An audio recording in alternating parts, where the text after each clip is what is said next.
Hey guys, so today I want to talk about what not to do when pricing out a job. So I'm going to use me as an example because this is obviously a learning experience I had earlier on when I was doing low voltage work on the side. I had just finished working at Comcast. I had gotten prices from them, and I was trying to base those prices onto my prices when it came to installing low voltage cable, Ethernet cable, data cable for IP cameras. So that means I was trying to charge $50 a camera to install.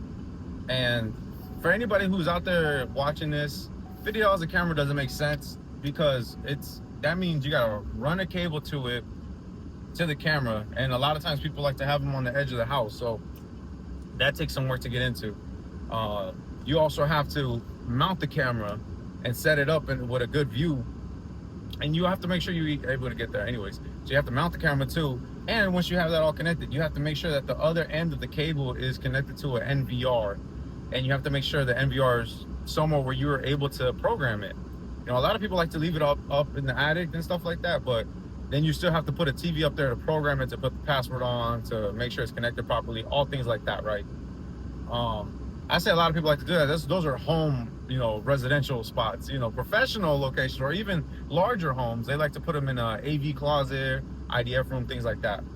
But again, this is me. This is my first time. I don't know what I'm doing really. So I charge $50 a camera.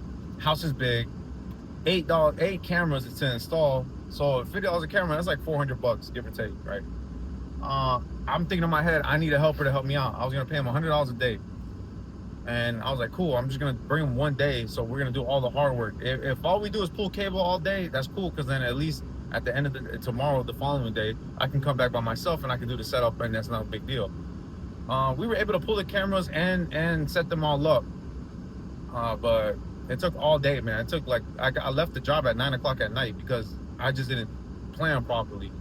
Let me tell you how, and mind you, I'm working on $400 budget. This is just me installing. And this is why I got hired. I was the young guy that came in, charged $400 for 8 cameras that are IPs, and I was doing the whole setup for $400. And I had a helper with me, so helper, $100. That's down to $300.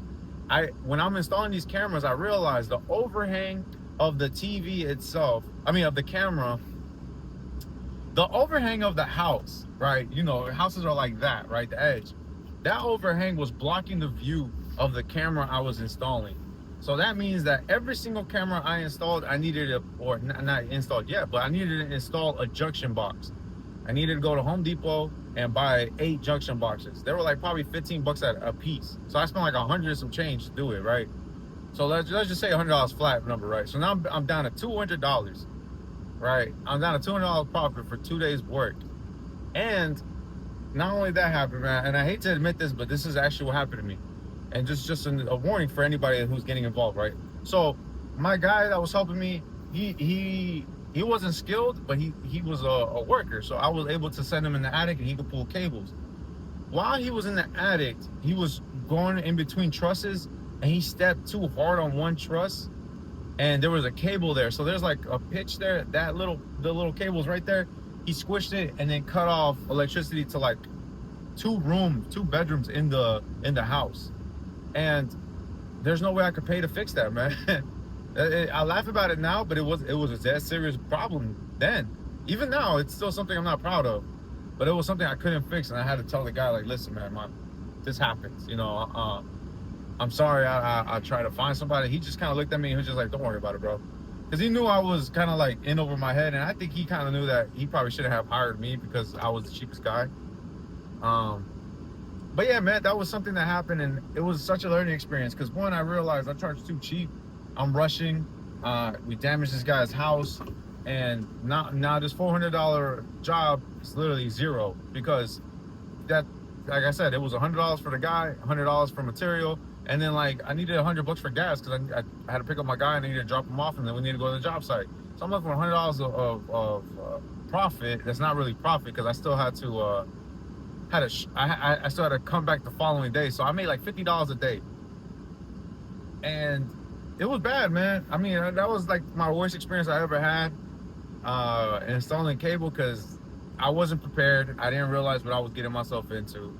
I used the customer's products, which there's nothing wrong with, but for anyone who's pulling cable, they understand that pulling your own Ethernet cord is probably the best bet, because I was using the cable that the IP camera system came with, and it usually comes up wrapped up, and it's so hard to crimp on a new tip, and I didn't even know how to crimp down new cables. So I was so fresh and so green to the field, and I was making so many mistakes, but I was like, you know what, I'll put myself out there and figure it out as I go.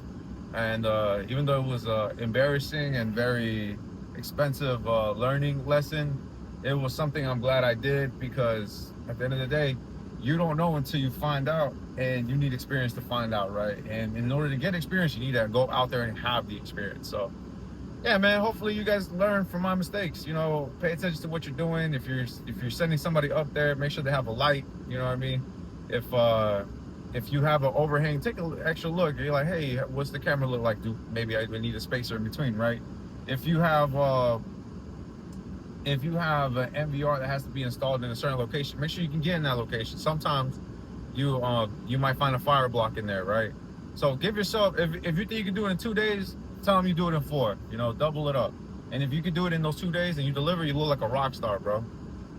If you do it cheap, I mean, make sure it makes sense. You know, I don't think it would have made sense ever at that time, you know, but whatever, man. If you guys have anything to say, any comments, anything like that, leave them down below, man. Let me know, because you know, I shared my learning experience. I want to hear some of y'all's.